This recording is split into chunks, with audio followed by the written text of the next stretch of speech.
maxaan waxaan deganahay halkan reer UK baan ahay 3 caruuraan leeyahay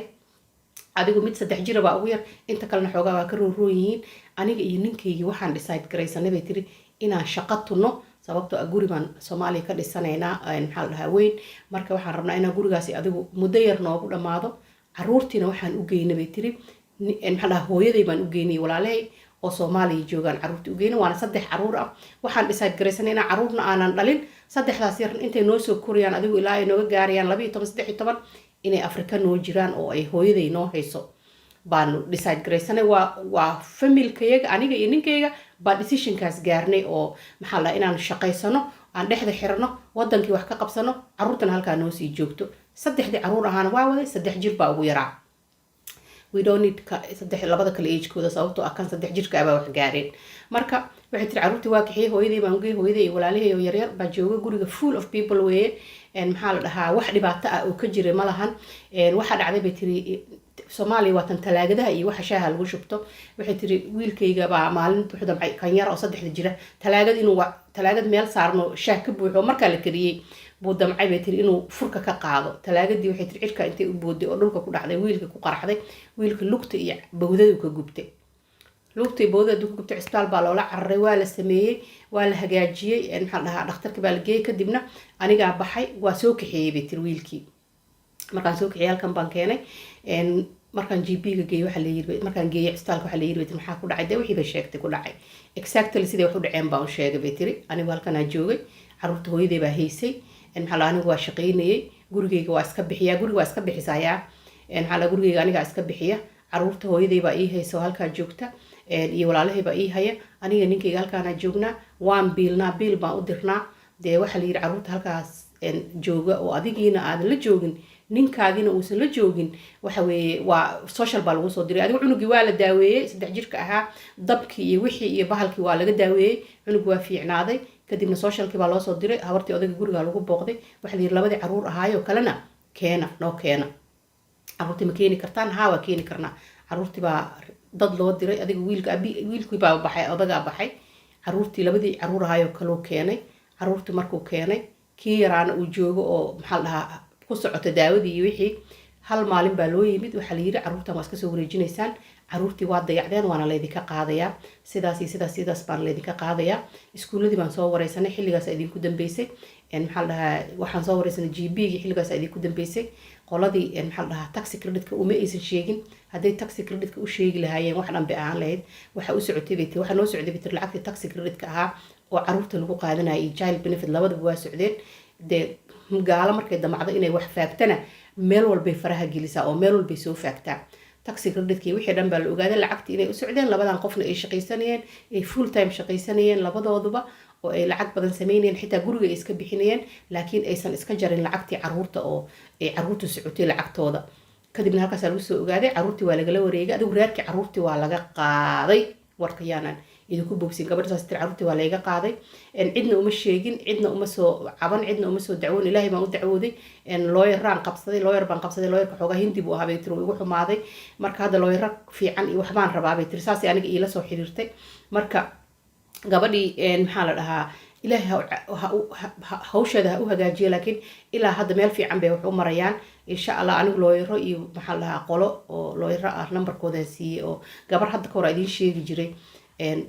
oo Soomaali ah oo la caawiyo caruurta laga qaatay looyaradii waaga caruurta usoo dhiciyay gabadhaasaan siiyay qoladaasaan siiyay numberkooda marka waan is arkaynaa insha Allah wixii arrintaa kasoo bahalkeysnaadana waa idiin soo sheegi doonaa ilaahay caruurteeda ha u soo celiyo gabadhaas marka caruurtaa lagu qabsaday marka waxa weeye caruurtaada advice yar baan rabaa halkaa inaan ka dhigto oo sheekada tan ay tahay 10 haddii aad tihiin hooyo iyo aabbo labadiinaba halkan aad joogtaan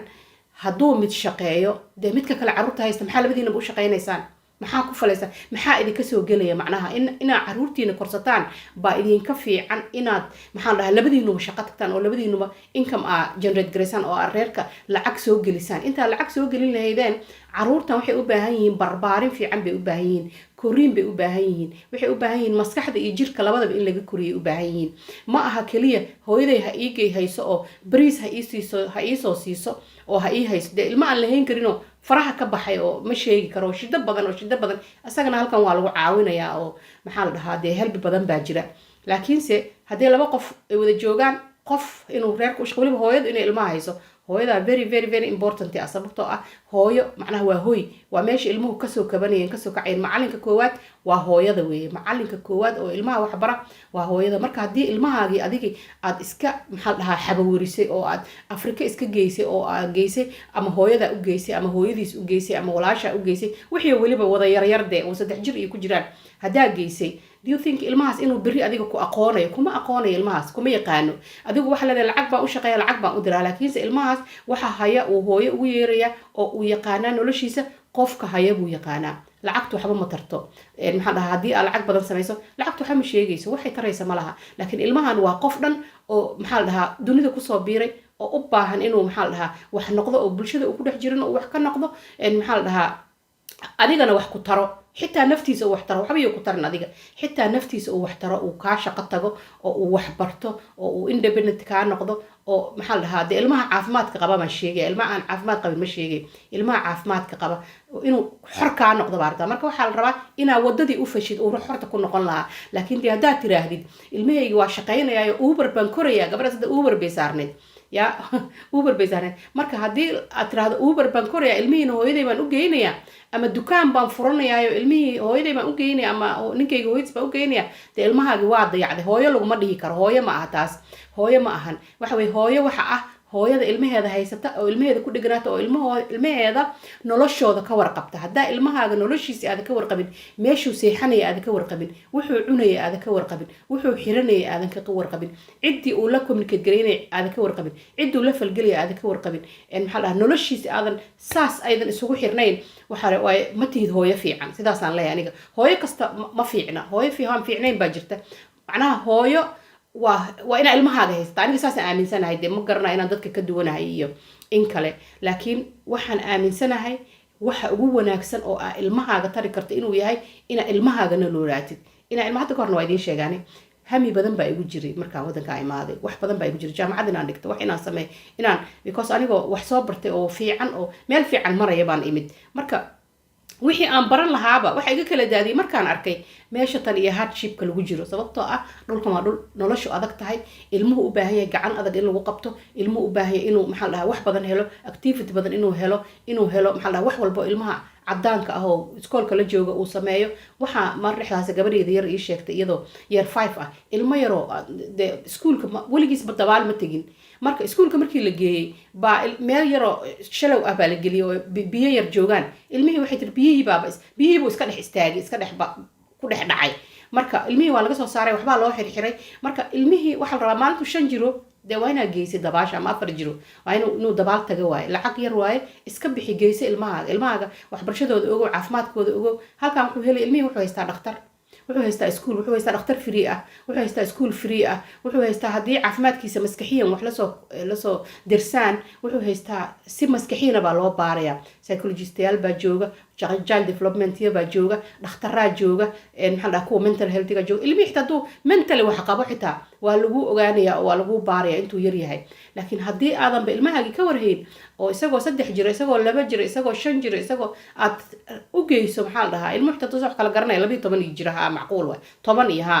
ilmo wax garanaya tirada sanad baan diinta soo baraya laakiin 3 jir talaagad shaah isku gindiyay sida kaas oo kaleeto hadda maxaa reerkaas maxay kororsadeen waa ka 3dii aruuraha waa laga qaaday cidladii ay shalay taagnaayeen bay taagan yihiin shalayna cidlay joogeen oo iskula joogeen oo lacag bay shaqaynayeen oo ilmihii bay maxaa la dhahaa waxay geeyeen Afrika geeyeen maantana waa kana gaala gacanta kaga dhigtay waxa la yiri mas'uul ma tihiin sidee baa labadiinaba inta halkan joogtaan u shaqaysaan ilmihiina dad kale ugu geysaan waa ogtiin hadda ka hor reer UK waa ogyihiin gabar Soomaali oo wiil maxaa la dhahaa wiilkeeda wiilash carruurteeda mid kamid ah baa cujmaan bad ku laqday xilligaas ku holiday baa aadnaa u malina 2018 bay ahayd aniga xitaa waa joogay laakiin ma ogeyn aniga halka markaan soo noqdaa la sheegay waxa la yiri gabadhii wiilkeeda bad u laqday ma garanaysaa 5 bay haysatay mid baa bad ka soo laqday cujmaan afartii kale markay timiya laga qaaday hebel waa dhintay tir badaa laqday waa dayacdaa la yiri ilmo aan dabaal aqoon waxba aqoon badda geysay afartii kala laga dareersaday marka waxyaabo badan baa jira ilmahaaga wuxuu kuu baahan yahay intuu yar yahay buu kuu baahan yahay ilmahaaga kuma baahna markuu 12 sano 13 sano gaaro wuxuu kuu baahan yahay maalinta dhasho intaa dhalayso intuu kasoo weynaanayo 10 sano hore kuu baahan ilmahaaga haddaadan 10 sano hore noloshiisa aadan ka qayb qaadan dee matiid hooyo fiican matiid aabbo fiicanna matiid marka ilmahaaga waa inaad ilmahaaga dhexda u xirtaa weliba hooyooyinka anigu la talinaya ani hooya ahay mogtahay most of the time anigaaba soo koriyey maxaa carruurteeda abood marka hadduu joogayna anigaa ahaa maxaa la dhahaa qofka ilmaha ku dhigan hadduu maqnaana dee keligay baanba noqdayo dee waxa labadii mas-uuliyadoodba aniga igu soo wareegin marka hooyooyinkaan si gaara oo la dardaarmaya haddii aadan ahayn hooyo jilicsan oo maxaa la dhahaa oo aan nafteeda kafaalo qaadi karin ba iska daa wax kaleete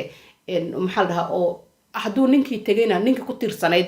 haddii ninka uu joogo uu iska danaysan nin waxaa jira jooga laakiin dee iska danaysanayo aan ilmo iyo waxaas siday u badan yihiin nimanka soomaalida wax yar baa caruurta haya wax yar baa caruurta ka waraabaya wax yar wadaad baan daraad dhegeysanaya wuxuu lahaa maxaa la dhahaa saddex waqti bay caruurtu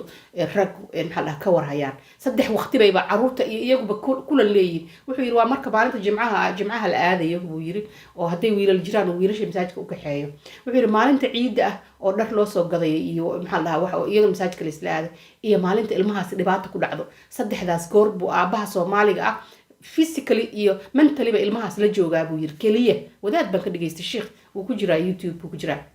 marka dee ninkii waaba sidaasba saddexdaas kaliyu raba inuu ka qoro adiga marka maxaa lagaa rabaa adiga waxaa lagaa rabaa inaad dhexda xiratid haddaa halkan joogtidna ilmahaaga u joogtid oo ilmahaaga haysatid adigoo haday yarar yihiin dowladdan dee waxba laguma dirayo waa shaqay ilmahaaga wax way ilaa 5 uu ka gaaray full time ka gaaray cid wax ku diraysa male hadhowna shaqo yar oo intay ku jiraan 6 hours bay ku jiraan iskuulka 6 hours iskuulka ay ku jiraan baa soo shaqaysan kartaa oo shaqo part time ah waa soo noqonaysa ilmahaaga soo kaxaysanta guriga la joogaysa miiska la fariisanaysa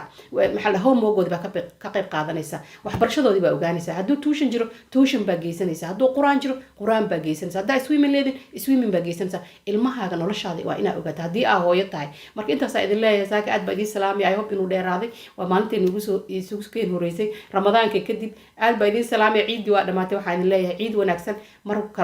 mar walba hooyo walba waxaa laga rabaa inay dhexda xirato oo ay ilmaheeda sidaa ugu dheganaato sidaa wadamadan meesha loo ogol yahay inay ilmaheeda haysato oo ay ilmaheeda korsatana waa loo ogol yahay oo ay maxaa la dhahaa lacag ku qaato meesha loo haynayana oo ay hadhow isa soo marayaan isa soo kaxaysanayaana oo casarkii soo wada hooyanayaana halkaasna waa jaanis kale baa isagan ku jiro ilmaha dee saacadaha badan guriga la joogaysa wixii ka dambeeya 5 o'clock aad baa idiin salaamaya aad baa idiin soo dhaweynaya mar walba waxaan idin leeyahay videoga maanta aad baa idiin salaamaya assalaamu calaykum waraxmatullaahi wabarakaatu